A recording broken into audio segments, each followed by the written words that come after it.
আমরা মুসলমানরা কেবল নিজেকে কনজিউমার বানাইছি, আমরা নিজেকে প্রডিউসার বানাই নাই। পৃথিবীর সবচেয়ে বড় বড় ব্র্যান্ডগুলোর মালিক কারা বলেন তো? পৃথিবীর সবচেয়ে বড় বড় ব্র্যান্ডগুলোর মালিক কারা?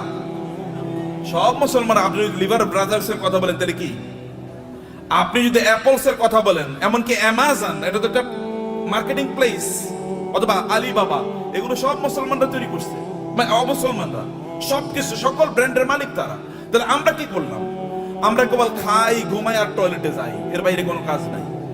এখন তো টয়লেটে যাওয়ার জন্য, আগে তো অন্তত আপনি টয়লেটে যাওয়ার জন্য বাসার বাইরে যাওয়া লাগতো, এখন তো বাসার বাইরে না, একেবারে বিছানার সাথে টয়লেট। কয়েকদিন পরে এমন টয়লেট বের হবে যে আপনি যেখানে শুইতেছেন ওইখানে টয়লেটের ব্যবস্থা হয়ে যাবে, বাইরে আর আপনার যাওয়ার দরকার নাই। কি প্যাথেটিক জীবন ব্যবস্থা! মুসলমানদের তো এটা করার কথা ছিল না। আল্লাহ তাআলা আপনাকে নির্দেশ করেছেন, ফাইজা কুদিয়াতিস সালাতু ফান্তাশিরু ফিল আরদি ওয়াবতাগু মিন ফাদলিল্লাহ। নামাজ শেষ মসজিদে বসে থাকা যাবে না। ওমর রাদিয়াল্লাহু তাআলার যুগে একদল যুবক নামাজের পর মসজিদে বসেছিলেন। ওমর লাঠি এনে তাদেরকে পিটাচ্ছেন, এখানে বসে আছো কেন? বলে, আমরা এখানে এমনি বসে আছি, আল্লাহ জিকির করছি। তোমাদের আয় ইনকাম করা লাগবে না? ব্যবসা বাণিজ্য, চাকরি বাকরি করা লাগবে না? আল্লাহ আমাদেরকে খাওয়াবে। আসমান থেকে আল্লাহ কবি রিজিক নাজিল করছে, আসমান থেকে আল্লাহ বৃষ্টি নাজিল করে। বৃষ্টিকে জমিনের ফসলের জমিতে নিয়ে তারপরে ফসল উৎপাদন করা লাগে, তোমাকে সেটা করতে হবে। লাঠি নিয়ে এসে তাদেরকে পিটিয়ে বের করে দিয়েছে, যাও চাষাবাদ করো, ফসল উৎপাদন করো, চাকরি বাকরি করো, ব্যবসা বাণিজ্য করো, এটাই তোমাদের কাজ। আল্লাহ সুবহানাহু ওয়া তাআলা কোরআনে সূরাতুল মুজাম্মিলে দুই ধরনের লোকের কথা বলেছেন। দুই ধরনের লোক তারা যুদ্ধে লিপ্ত আছে। এক ধরনের লোক তারা আল্লাহর রাস্তায় জিহাদ করছে, আল্লাহর দ্বীনকে প্রতিষ্ঠা করার জন্য। আরেক দল লোক তারা টাকা পয়সা ইনকাম করার জন্য যুদ্ধ করছে। কারণ টাকা পয়সা যদি না থাকতে, তাহলে মসজিদ নির্মাণ করবেন কোত্থেকে, মাদ্রাসা নির্মাণ করবেন কোত্থেকে, আর যারা যুদ্ধ করবে তাদের জন্য অস্ত্র কিনবেন কোত্থেকে? করার জন্য you need some people who will support this people. আপনি একদল লোক যারা এই সাপোর্ট দেবে আপনাকে, তাদের অর্থ থাকা লাগবে। এবং এই কারণে আল্লাহ তাআলা বলেছেন, ওয়াইদু লাহুম মাসতাতা'তু মিন কুওয়াতি ওয়া মির রিবাতিল খায়ল। আল্লাহ তাআলা তার রাসূলকে বললেন, আপনি বলে দেন ওরা যেন ঘোড়ার আস্তাবল তৈরি করে, ওরা যেন ঘোড়া প্রোডাকশন যেন হাউস তৈরি করে। ঘোড়া প্রোডাকশন হাউস তৈরি করতে হলে কি কি লাগবে আপনি জানেন? আপনাকে ফার্ম তৈরি করতে হবে, ঘোড়ার ফার্ম। ঘোড়ার ফার্মে লাগে কি? ঘোড়ার ফার্মে লাগবে, তাহলে ঘোড়াকে প্রজনন করার জন্য একটা পদ্ধতি লাগবে, রিপ্রোডাকশন প্রসেস লাগবে, এবং ডাক্তার লাগবে, কারণ এখানে বিভিন্ন ধরনের রোগ তৈরি হবে, রোগের চিকিৎসা করার জন্য। আবার এগুলো কি খাবারের জন্য ব্যবস্থা লাগবে, এগুলো খাবার আসবে কোত্থেকে? আরেকটা ইন্ডাস্ট্রি তৈরি হবে, যখন এখন ফিশ ইন্ডাস্ট্রি তৈরি হবে। আবার এগুলোকে বিক্রি করার জন্য বাজার তৈরি হবে, মার্কেট প্লেস, বিশাল মার্কেট প্লেস। এবং সেখানে আবার কি ক্রেতা লাগবে, বিক্রেতা লাগবে। সেখানে আপনার ট্রেডার লাগবে, যারা ট্রেডিং করবেন এরকম লোকেরা লাগবে, যারা উৎপাদন করবে তারা লাগবে। আবার এদেরকে লালন পালন করার জন্য এই ঘোড়াগুলো একদল প্রশিক্ষিত লোক লাগবে, যারা সার্ভিসম্যান, যারা সার্ভিস দেবেন। আবার এদেরকে মার্কেটে নিয়ে যাওয়ার জন্য একদল আপনার এজেন্ট লাগবে, অথবা আপনার যেমন এখানে এজেন্সি নিয়ে আপনার কাজ করছেন, এরকম আলাদা কিছু লোকেরা লাগবে যারা এগুলো নিয়ে যাবে এবং এগুলো তারা মার্কেট প্লেসে ব্যবহার করবে। ফলে আপনি যখনই আল্লাহ তাআলা বলেছেন যে আপনি ঘোড়ার আস্তাবল তৈরি করেন, ফার্ম তৈরি করেন, ফার্ম তৈরি করা মানে হচ্ছে বিশাল ইন্ডাস্ট্রি তৈরি করা। এবং এই ইন্ডাস্ট্রির কথা মুসলমানরা বুঝেছেন। প্রায় 1200 বছর জুড়ে, রাসূলের আগমনের পর থেকে শুরু করে 1200 বছর জুড়ে গোটা পৃথিবীর সকল প্রায় ইন্ডাস্ট্রির মালিক ছিল মুসলমানরা। অধিকাংশ ব্র্যান্ডের মালিক ছিল মুসলমানরা। কিন্তু আমরা যখন এই ব্র্যান্ড থেকে বের হয়ে গেলাম, যখন আমরা মনে করলাম আমরা ওই যে বৈরাগী জীবন যাপন করলাম, খ্রিস্টানদের মতো বৈরাগী জীবন যাপন করা শুরু করে দিলাম। না, আমি মাওলানা সাহেব, আমি ইমাম সাহেব, আমি কেবল আজান দেবো, আমারে যা পয়সা লোকেরা যা দান সাদাকা করে, এই দান সাদাকা খায় আমি বাঁচবো, এইরকম মানসিকতা যখন আমাদের তৈরি হয়ে গেল, আমি যাকাত খাবো, এইরকম মানসিকতা যখন তৈরি হয়ে গেল, তখন আমাদের কাছ থেকে চলে গিয়েছে অন্যদের কাছে নেতৃত্ব। পৃথিবী তারাই নেতৃত্ব প্রদান করে যাদের হাতে টাকা থাকে, এটা মনে রাখবেন। যাদের হাতে অর্থ থাকে তারাই পৃথিবী নিয়ন্ত্রণ করে। আমেরিকা কেন সুপার পাওয়ার? তাকে কেন ব্রিটিশরা সুপার পাওয়ার ছিল? কেন ফ্রান্স সুপার পাওয়ার? কেন ইউরোপ সুপার পাওয়ার? অথবা কেন এখন চায়না সুপার পাওয়ার হয়ে যাচ্ছে? কেন ইন্ডিয়া সুপার পাওয়ার হয়ে যাচ্ছে? আমরা কেন হতে পারছি না? It is only because we don't possess money, property. সম্পদ আমাদের কাছে নাই, টাকা আমাদের কাছে নাই। আমরা ভিক্ষা করলে ওদের কাছে ভিক্ষা করা লাগে। বাংলাদেশের উন্নয়নের জন্য টাকা আসে কোত্থেকে? আমেরিকা থেকে, ইউএস থেকে, অথবা ইউএসএইড দেবে, ইউএন দেবে, অথবা ওয়ার্ল্ড ব্যাংক দেবে ইত্যাদি। ওগুলো কি আমাদের কি দেয়? সাদাকাই তো দেয়। জাকাত মানে জাকাত হয়তো বা তারা দেয় না, তারা সাদাকা দেয়, তারা চ্যারিটি করে, তারা দান করে আমাদেরকে। আর দান করা হাত, এই হাতই গোটা পৃথিবী নিয়ন্ত্রণ করবে। যে হাত দান গ্রহণ করে, এই হাত পৃথিবী কোনোদিন নিয়ন্ত্রণ করতে পারে না। আল্লাহ সুবহানাহু ওয়া তাআলা কোরআনে উল্লেখ করেছেন যে আমরা যেন আকিমুস সালাতা আতুজ যাকাতা, নামাজ পড়ো, যাকাত খাও। বুঝেন না আপনারা এখনো? আল্লাহ কি বলেছেন? নামাজ পড়ো, যাকাত খাও, নাকি? কেন বুঝেন না? কথা বলছেন না কেন? আপনার এতগুলো লোক, কোনো আওয়াজ নাই। নামাজ পড়ো, যাকাত খাও। নামাজ পড়ো, তোর যাকাত কবে দেবেন আপনি? আপনাকে যাকাত দেওয়ার মতো সম্পদের মালিক হওয়া লাগবে। আল্লাহ বলেছেন প্যারালাল। আপনি নামাজ পড়তেছেন, যাকাত দিতেছেন, আপনি তো পূর্ণ মুসলমানই হন না এখন। যাকাত দেওয়ার মতো প্রপার্টি অর্জন করতে হবে। কেন আপনি বসে থাকেন? আপনার অলসতা। আল্লাহ রাসূল আল্লাহর কাছে দোয়া করেছেন, আল্লাহুম্মা ইন্নী আউযু বিকা মিনাল হাম্মি ওয়াল হাযান ওয়া মিনাল আজজি ওয়াল কাসাল। হে আল্লাহ, আমি অক্ষম অথবা অলস, এই দুটা থেকে আল্লাহর কাছে তিনি আশ্রয় চেয়েছেন। আমি অক্ষম যে আমি আয় ইনকাম করতে পারি, আমি অলস, আমি ইনকাম করার জন্য বাস রাস্তায় বের হই না, আমি বাজারে যাই না, আমি মানে প্রোডাকশন হাউস তৈরি করি না, অথবা আমি ট্রেডিং সেন্টার তৈরি করি না, আমি বৈশা থাকি আর খাই, এবং আমি তোমার কাছে মান্না সালওয়ার জন্য দোয়া করি, তুমি আমার জন্য মান্না সালওয়া পাঠাইও। এইরকম যেন আমি না হই। আমি যেন অ্যাক্টিভলি এঙ্গেজ থাকি সমাজে, আমি যেন কাজ করি সমাজে। আপনার নবী কি করেছেন? নবী হওয়ার আগেও তিনি বিজনেস করেছেন, নবী হওয়ার পরেও তিনি বিজনেস করেছেন। সাহাবায়ে কেরামদের মধ্যে দেখেন, আবু বকর রাদিয়াল্লাহু তাআলা যখন তিনি খলিফা হিসেবে তাকে নির্ধারণ করা হয়, তিনাকে খলিফা তৈরি করা হয়, তিনি যাচ্ছেন মাথায় কাপড়ের পুটলি নিয়ে তিনি বাজারে যাচ্ছেন। ওমর বলেন, আপনি যাচ্ছেন কই? বলে, বাজারে যাচ্ছে, আমার সংসার চলা লাগবে না? তিনি খলিফা। এখন প্রেসিডেন্ট যদি অথবা প্রাইম মিনিস্টার যদি ব্যবসা করে, আপনারা বলবেন এ তো এদিকে ব্যবসা করে। কেন প্রাইম মিনিস্টার ব্যবসা করবে না? কেন প্রেসিডেন্ট কেন ব্যবসা করবে না? মন্ত্রী কেন ব্যবসা করবে না? করবে। ব্যবসা তো আমাদেরই করা উচিত, কারণ আমরা inherently by born, by virtue of our identity, আমরা মুসলিম হওয়ার কারণে, কোরআনের ধারক এবং বাহক হওয়ার কারণে আমাদেরকে বিজনেস করা লাগবে। আমাদেরকে সম্পদ উপার্জনের করার জন্য আমাদেরকে এই পদ্ধতি আবিষ্কার করা লাগবে আমাদেরকে, সম্মানিত ভাইরা। কিন্তু এটা হলো একটা দিক। কিন্তু এই সম্পদ যেন আমাকে কারুনের মতো না বানিয়ে ফেলায়। সম্পদ যেন কি না করে, কারণে যদি, তাহলে এক নম্বর কথা হচ্ছে আপনি নামাজও পড়বেন না, জাকাতও দেবেন। এখন থেকে আপনাকে সিদ্ধান্ত নিতে হবে যে এই রমাদান থেকে আপনি জাকাত দিতে পারবেন, এরকম চেষ্টা আপনি শুরু করবেন ইনশাআল্লাহ। নাকি বলেন? ভাই, আপনার এলাকায় আপনি সবচেয়ে বড় ধনী হন, সমস্যা কি? সম্পদ উপার্জন করা কি হারাম নাকি? সম্পদ উপার্জন করা হারাম? নো, সম্পদ উপার্জন করা তো ফরজ। ইনকাম করা ফরজ, ইনকাম করা ফরজ। ইসলাম প্রচারে সবচেয়ে বেশি অবদান কার ছিল? আবু বকর। আবু বকরের চেয়ে মক্কায় ধনী কে ছিল? ইসলাম প্রচারের ক্ষেত্রে সবচেয়ে বেশি অবদান ছিল খাদিজাতুল কুবরা রাদিয়াল্লাহু তাআলা আনহা। খাদিজাতুল কুবরার চেয়ে মক্কায় ধনী নারী কে ছিল? ইসলাম প্রচারের ক্ষেত্রে, ইসলাম প্রতিষ্ঠার ক্ষেত্রে ওসমান ইবনে আফফান রাদিয়াল্লাহু তাআলা সবচেয়ে বেশি অবদান ছিল। এখনো আরবে, সৌদি আরবে, এখনো মদিনাতে ওসমান ইবনে আফফানের নামে এখনো ওইরকম বাগান আছে, যে বাগান থেকে এখনো যে উৎপাদন, এগুলো এখনো দিনের কাজে লাগে, এখনো চ্যারিটি হিসেবে সারা পৃথিবীতে সেগুলো টাকা পৌঁছে যায়। এখন যে মক্কায় যে ক্লক টাওয়ার আপনারা দেখেন, এটা কিন্তু সাদাকা, এটা কিন্তু ওয়াকফের। এখানকার টাকা যা ইনকাম, এগুলো কিন্তু মানব কল্যাণ। আপনাদের দেশে হয়তো বা এখানকার কল্যাণের টাকা চলে আসে। তা আপনাকে তো এরকম অর্থবৃত্তের মালিক আপনাকে হওয়া দরকার। অর্থ ইনকাম করতে হবে, ফরজ। এর কারণে আপনি তখন, কারণ এদের অবস্থা দেখেন, আবু বকরের মতো গোটা পৃথিবীর সকল মুসলমানকে যদি একত্রিত করা হয়, আবু বকরকে যদি একত্রিত করা হয় রাদিয়াল্লাহু তাআলা আনহু, তাইলেও আবু বকরের আমলের দাড়ি পাল্লাটা অনেক ভারী হয়ে যাবে। কেবল ইবাদত করেই, এই তথাকথিত, এই যে কথিত যে ইবাদত আছে, এই রিচুয়াল, আপনি নামাজ পড়লেন, কোরআন তেলাওয়াত করলেন, ইত্যাদি ইত্যাদি, এর মাধ্যমে এই জায়গায় যাওয়া যায় না। You need financial contribution to the establishment, to the preaching and the propagation of ইসলাম।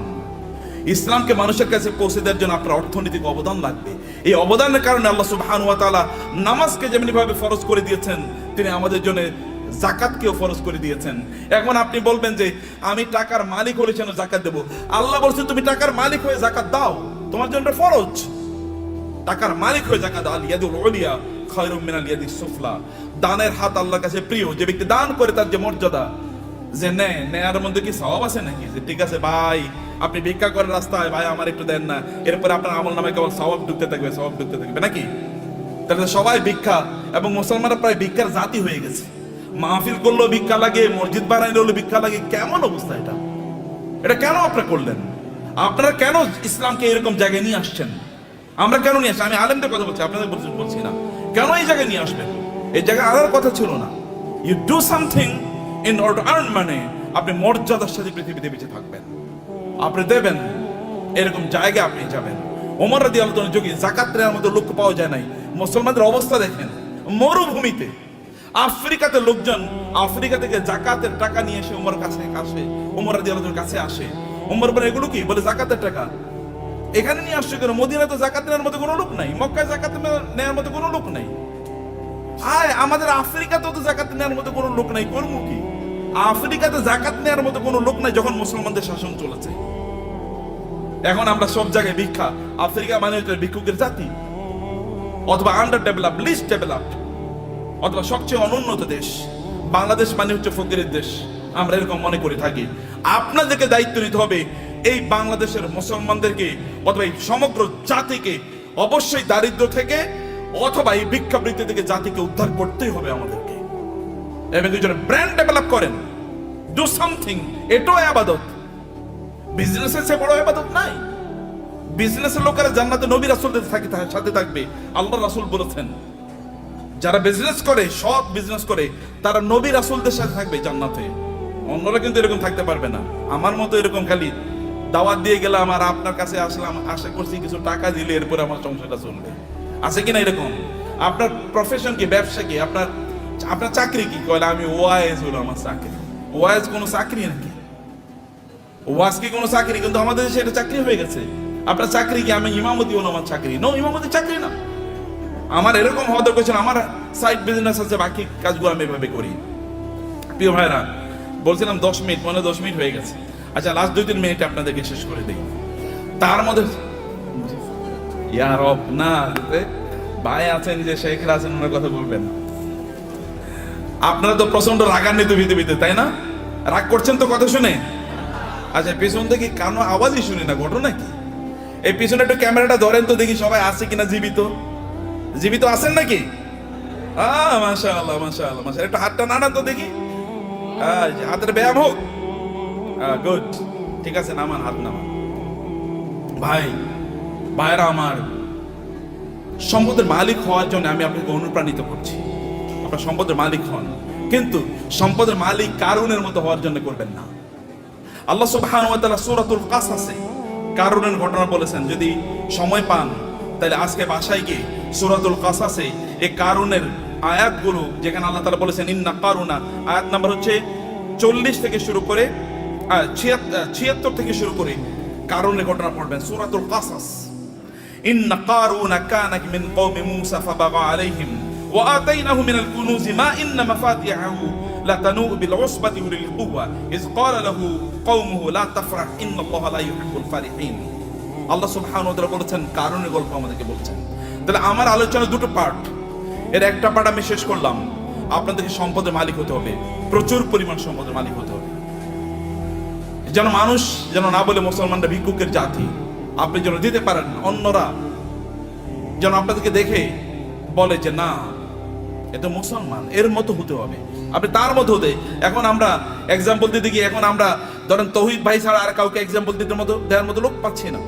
মানে যারা দিন প্র্যাকটিস করে, আবার অনেক সম্পদের তারা প্রবাহ তৈরি করেছে সমাজে, নিজেই কেবল সম্পদের মালিক হয় না, সম্পদের মালিক বানানোর রাস্তা তৈরি করে দিয়েছে।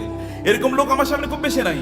আমি বলতে গেলে বিল গেটসের কথা বলে, ওয়ারেন বাফেটের কথা বলতে হয়, এলিয়ন মাস্কের কথা বলা লাগে। তো মুসলমানদের এলিয়ন মাস্ক কই? মুসলমানদের যদি আপনি দেখেন, বিভিন্ন আরবের যে সকল শেখরা আছে, ওই যে আরবের রাজা বাদশারা, কেবল ওদের নাম শুনলেই শোনা যায় ওই দেশে তার বিশাল একটা কি আছে, একটা রেস্ট হাউস আছে, ওইখানে ওই সমুদ্রের তীরে তার বিশাল একটা বাংলো আছে, হাবিজাবি ইত্যাদি ছাড়া আর কিছুই আলোচনা শুনি না।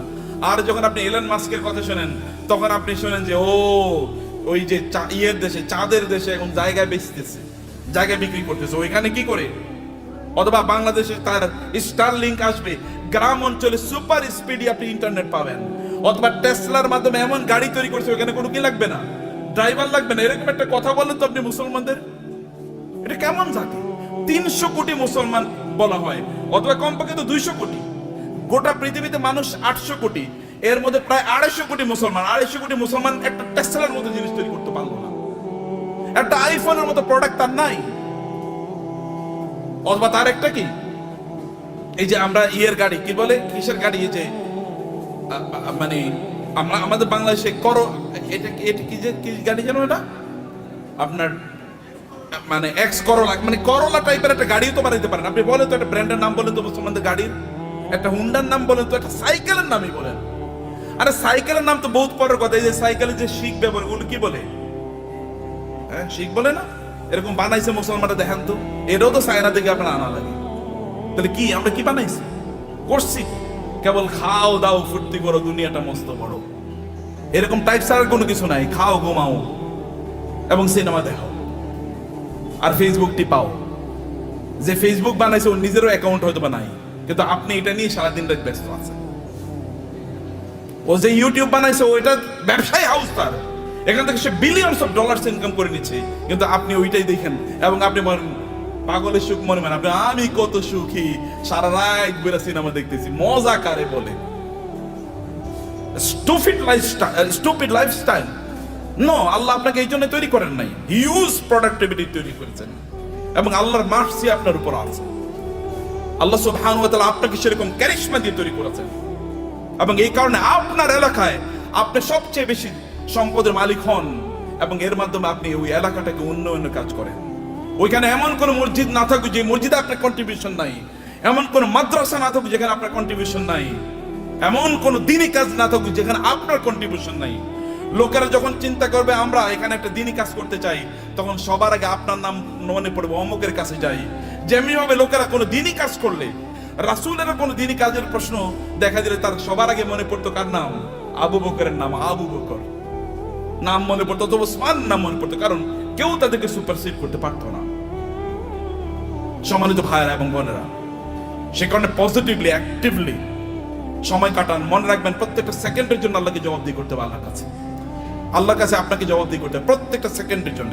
ওয়াল আসরি ইন্নাল ইনসানা লাফি খুসর, মানুষ সৃষ্টিগতভাবে বিপদের মধ্যে আছে। ইন্নাল ইনসানা লাফি খুসর, তবে ইল্লাল্লাযিনা আমানু ওয়া আমিলুস সালিহাত, যারা ঈমান এনেছে, ঈমান আনার উপর ভালো কাজ করছে। যাকাত যদি ইসলামের তৃতীয় স্তম্ভ হয়, আমরা বলি নামাজ রোজা, নামাজ রোজা, আল্লাহ বলছেন নামাজ যাকাত, নামাজ যাকাত, নাকি আমরা কি বলি? নামাজ রোজা, কিন্তু আল্লাহ কি বলেছেন? নামাজ যাকাত। নাম কেন দুটোকে একসাথে বলেছেন? এই দুটোকে একসাথে আপনাকে যদি আপনি করতে পারেন, তাইলে তো আপনি ইসলামের 5টা স্তম্ভ আপনি পালন করলেন। আপনি 5টা স্তম্ভ কয়জন পালন করছেন এর মধ্যে? আপনি বলেন কেন 5টা স্তম্ভ আপনি পালন করলেন না? এই 5টা স্তম্ভের উপর তো ঘর নির্ভর করে, এই গোটা ইসলাম নির্ভর করছে 5টা স্তম্ভের উপর। আপনি কেন হজ করতে পারলেন না? আপনি কেন যাকাত দিতে পারলেন না? এই দুটো তো ইসলামের স্তম্ভ। আপনি কেমন নামাজ পড়িয়ে তেলে জান্নাতুল ফেরদাউসে চলে যেতে পারবেন নাকি? নো, অসম্ভব। সবগুলো একসাথে করে আপনি এমন একটা বিল্ডিং বানালেন একটা ইয়ের উপর, পিলারের উপর। এই বিল্ডিং কি পৃথিবীর সবচেয়ে স্থায়ী বিল্ডিং হবে? পিলার একটা মাত্র, যে কোনো সময় ধসে পড়ে যেতে পারে। শুধু নামাজের উপর নির্ভর করলেন, যে কোনো সময় ধসে পড়ে যেতে পারে। অতএব সবগুলোর উপর আপনার দিনকে প্রতিষ্ঠিত করা লাগবে। বুনিয়াল ইসলাম আলা খামসিন, শাহাদাতি আল্লাহ ইলাহা ইল্লাল্লাহ থেকে ওয়া হাজ্জিল বাইতি মান ইসতাতা ইলাইহি সাবিলা। সামর্থ্য অর্জন করা লাগবে আপনার, এবং অন্যরা আপনাকে দেখে শিখুক যে না এইরকম জীবন যাপন করা লাগে। অন্যরা আপনাকে দেখুক এরকম জীবন যাপন। কিন্তু আপনি সম্পদ উপার্জন করার একমাত্র কারণ যেন না হয় কারুন টাইপের জীবন যাপন করা। কারুন টাইপের জীবন যাপন করা কি? আল্লাহ সুবহানাহু বলেছেন ইন্না কারুনা কানা মিন কওমি মূসা ফাবাগা আলাইহিম। কারুন ছিল মূসা আলাইহিস সালামের তার বংশের লোক, অর্থাৎ বনি ইসরাইলের লোক। কিন্তু এই বনি ইসরাইলের উপরে সে জুলুম অত্যাচার করা শুরু করে দিয়েছে। যেমন আমাদের দেশে দেখবেন, আমাদের দেশে লোকেরা ব্যবসা করতেছে কিন্তু টাকা পাচার করতেছে অন্য দেশে। আছে কিনা এরকম? বুঝেন না আপনারা? ব্যবসা করতেছে এই দেশের মানুষের, কিন্তু টাকা পাচার করতেছে আরেক দেশে। আরেক দেশের ব্যাংকে গিয়ে তার সকল টাকা খুঁজে পাওয়া যায়। এর চেয়ে বড় জালিম আল্লাহর জমিনে আর হতে পারে না। কারণ আপনি যেখানে ইনকাম করেছেন ওই অঞ্চলের মানুষের হক আছে আপনার উপর, কারণ তাদেরকে দিয়ে আপনি ইনকাম করেছেন। তাদের উন্নয়নের জন্য আপনাকে কাজ করা লাগবে। ফেরাউন মানে কারণই টাইপ এরকম যে কারণ এরকম করেছে, কিন্তু সেই লোকজনের উপর সে জুলুম এবং অত্যাচার চালিয়ে দিল, এবং তার কি পরিমাণ সম্পদ ছিল আল্লাহ তাআলা বলেছেন যে ওয়াতাইনাহু মিনাল কুনুজি মা ইন্না মাফাতিহাহু লাতানু বিল উসবাতি উলিল কুওয়া, যে তার এত সম্পদ আল্লাহ তাআলা তাকে দিয়েছেন, সে কিন্তু গরিব একটা জাতির একজন, গরিব জাতি মানে হচ্ছে বনি ইসরাইল। বনি ইসরাইল কিন্তু কৃতদাস, ফেরাউন তাদেরকে কৃতদাস বানিয়ে রেখেছিল, তাদেরই একজন, কিন্তু প্রচুর পরিমাণ সম্পদের মালিক হয়েছে। সম্পদের মালিক হয়েছে এদের মাঝে ব্যবসা করার কারণেই, ব্যবসা করার মাধ্যমে। কিন্তু এবং তার এত পরিমাণ সম্পদ যে তার সম্পদগুলো সোনা দানা এগুলো যেই সিন্ধুকে রাখতো, ওই সিন্ধুকগুলোর চাবি বহন করার জন্য একটা বিশাল গ্রুপ অফ পিপল লাগতো। কি পরিমাণ তাদের সিন্ধুক ছিল, কি পরিমাণ সম্পদ ছিল তার। এরকম সম্পদ এর মালিক হওয়ার পরে এরপরে তিনি কি করেছেন? তিনি প্রচন্ড অহংকারী জীবন যাপন করতেন, আনন্দ ফুর্তি নিয়ে ব্যস্ত থাকতেন। ভালো করে শুনুন, আপনাদের গল্প বলছি। আনন্দ ফুর্তি কি, অনেক টাকা। অতএব আজকে ফ্যামিলি সহ চিন্তা করতো আজকে আমরা কক্সবাজারের ট্যুরে যাব। ওকে, কক্সবাজারের ট্যুর শেষ, মজা শেষ, ওইখানে আনন্দ ফুর্তি করে আগামীকাল আমরা সাজেকে যাব। সাজেকের মজা শেষ সিলেটে যাব, সিলেটের মজা শেষ সিঙ্গাপুরে যাব, সিঙ্গাপুরের মজা শেষ আমেরিকা যাব, না এরপরে কানাডাতে যাব। একটার পর একটা কেবল ঘুরে বেড়াচ্ছে, আনন্দ ফুর্তি করছে, আর ফেসবুকে পোস্ট দিচ্ছে আলহামদুলিল্লাহ আমি খুব ভালো আছি। এরকম যখন পোস্ট দেয় তখন কি হয়? আপনি কেবল আনন্দ ফুর্তি করে বেড়াচ্ছেন। এবং এই সবচেয়ে সুন্দর সিনেমা কোনটা এসছে? চলো সিনেফ্লেক্সে আমরা গিয়ে সিনেমা দেখে আসবো। সিনেফ্লেক্সে ঢোকার আগে এরকম একটা বিশাল বড় ফেসবুকে একটা পোস্ট দিয়ে বললো এখন মাত্র সিনেফ্লেক্সে আমি ঢুকতেছি সিনেমা দেখার জন্য। মানুষের দেখাচ্ছে তার প্রচুর পরিমাণ সম্পদ, এবং বিশাল গাড়ি হাঁকিয়ে যখন তিনি গ্রামে যান ওইখানে উইন্ডো খোলেন না, অথবা তার এলাকায় যখন যান তখন তিনি মহা অহংকারী, কেউ তার কাছেও আসতে পারে না। অনেক পরিমাণ সম্পদ আর আছে, এটা কেবলমাত্র নিজের ভোগ বিলাসের জন্য তিনি ব্যবহার করছেন এবং ব্যয় করছেন। কেবল নিজের ভোগ ছাড়া অন্য কোনো কিছু নাই তার নিজের, কারণ সে নিজে মনে করে যে আমি ইনকাম করেছি, আমি নিজেই ভোগ করব। এবং কারণ কিন্তু একই কাজ করেছে। কারণকে তার সম্প্রদায়ের লোকেরা বলেছে তুমি এত অহংকার করো না, তুমি এত আনন্দ ফুর্তি নিয়ে ব্যস্ত থেকো না, তুমি যিনি তোমাকে সম্পদ দিয়েছেন তার প্রতি কিছু কৃতজ্ঞ থাকো। ওয়াবতাগি ফীমা আতাকাল্লাহু দারাল আখিরাহ, আল্লাহ তোমাকে যে সম্পদ দিয়েছেন এই সম্পদকে ব্যবহার করে আখিরাত অর্জন করো, অর্থাৎ জান্নাত অর্জন করো। সম্পদ ব্যবহার করে অধিকাংশ লোকই জান্নাত অর্জন করে না জাহান্নাম অর্জন করে, বলেন তো? অধিকাংশ লোকের কি অবস্থা? জাহান্নাম। কিন্তু তাসমিয়া কসমেটিক্স আপনারা যারা আছেন, সম্পদকে উপার্জন করে জাহান্নাম অর্জন করবেন না আপনারা ইনশাআল্লাহ।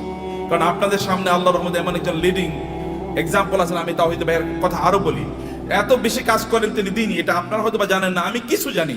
দ্য আইস মানে টিপ অফ দ্য আইসবার্গ, মানে বিশাল বড় অথবা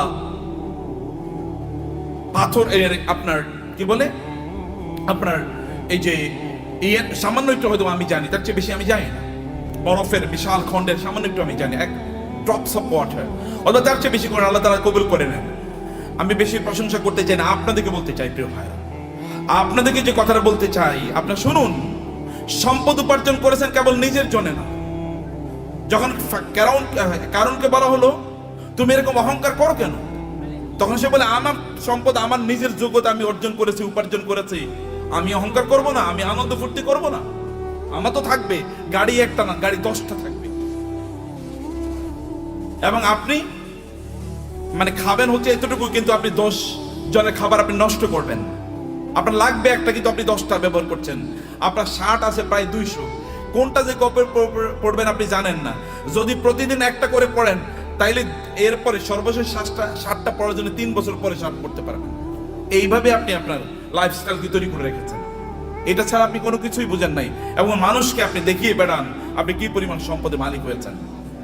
সম্পদের মালিক ব্যক্তি তার নিজের যোগ্যতা হতে পারে না। আপনি তৌহিদ ভাইকে জিজ্ঞেস করে দেখেন, সম্পদের মালিক হওয়ার জন্য আল্লাহর স্পেশাল অনুমোদন লাগে, আল্লাহর রহমত লাগে। আল্লাহ রহমত না দিলে কোনোদিন কেউ সম্পদের মালিক হতে পারে না। চেষ্টা করে সম্পদের মালিক, আপনি প্রচুর পরিশ্রম করবেন, এই কারণে সম্পদের মালিক হবেন এটা নয়। নাহলে রিক্সাওয়ালারাই সবচেয়ে বেশি সম্পদের মালিক হতো, অর্থাৎ দিন মজুররাই সবচেয়ে বেশি সম্পদের মালিক হতো। নো, আল্লাহ সুবহানাহু ওয়া তাআলা আপনাকে দেন পরীক্ষা করার জন্য। কিন্তু আপনি এই সম্পদ, আমি এই কথা আপনাকে বলবো না যে টাকা ইনকাম করেন আর কেবল কথিত আল্লাহ সুবহানাহু ওয়া তাআলার রাস্তায় ফি সাবিলিল্লাহ ছাড়িয়ে আপনি এটাকে ব্যবহার করেন, আমি তা বলছি না। আমি বলছি হারাম কাজে এগুলোকে ব্যবহার করেন না, সিনেমা দেখার জন্য ব্যবহার করবেন না। লেটেস্ট কি সিনেমা তৈরি হয়েছে এটা নিয়ে কিনে নিয়ে আসো এবং সবাইকে নিয়ে আনন্দ ফুর্তি করে বেড়াবেন, অথবা আপনার ছেলে মেয়ে ওয়াইফ ইত্যাদিকে নিয়ে বাচ্চাদেরকে নিয়ে আপনি যাবেন বিভিন্ন জায়গায় বেড়ানোর জন্য। আনন্দ ফুর্তিতে মেসে থাকবেন, লাল পানি খাবেন অথবা জুয়া খেলবেন অথবা অন্যান্য ফুর্তি ফ্যাশন করে বেড়াবেন, সেখানে কোনো দিনই পরিবেশ নাই, দিনই কোনো আচরণ নাই, এবং এর মধ্যে আপনি আনন্দ খুঁজে বেড়াচ্ছেন। আপনার টাকা আপনি এইভাবে ব্যয় করছেন। এই অর্থ ব্যয়ের মাধ্যমে আপনি জান্নাত কিনছেন না জাহান্নাম কিনছেন? আপনি কিনছেন জাহান্নাম, অথচ আল্লাহ অনুগ্রহ করে আপনাকে সম্পদ দিয়েছেন। আপনার সম্পদ ব্যবহার করে আপনি জান্নাত কেনেন। এগুলোকে হালাল উপায় ব্যবহার করলে আপনার জান্নাত কেন হয়ে যায়? আপনি হালাল ভাবে চলেন, নো প্রবলেম।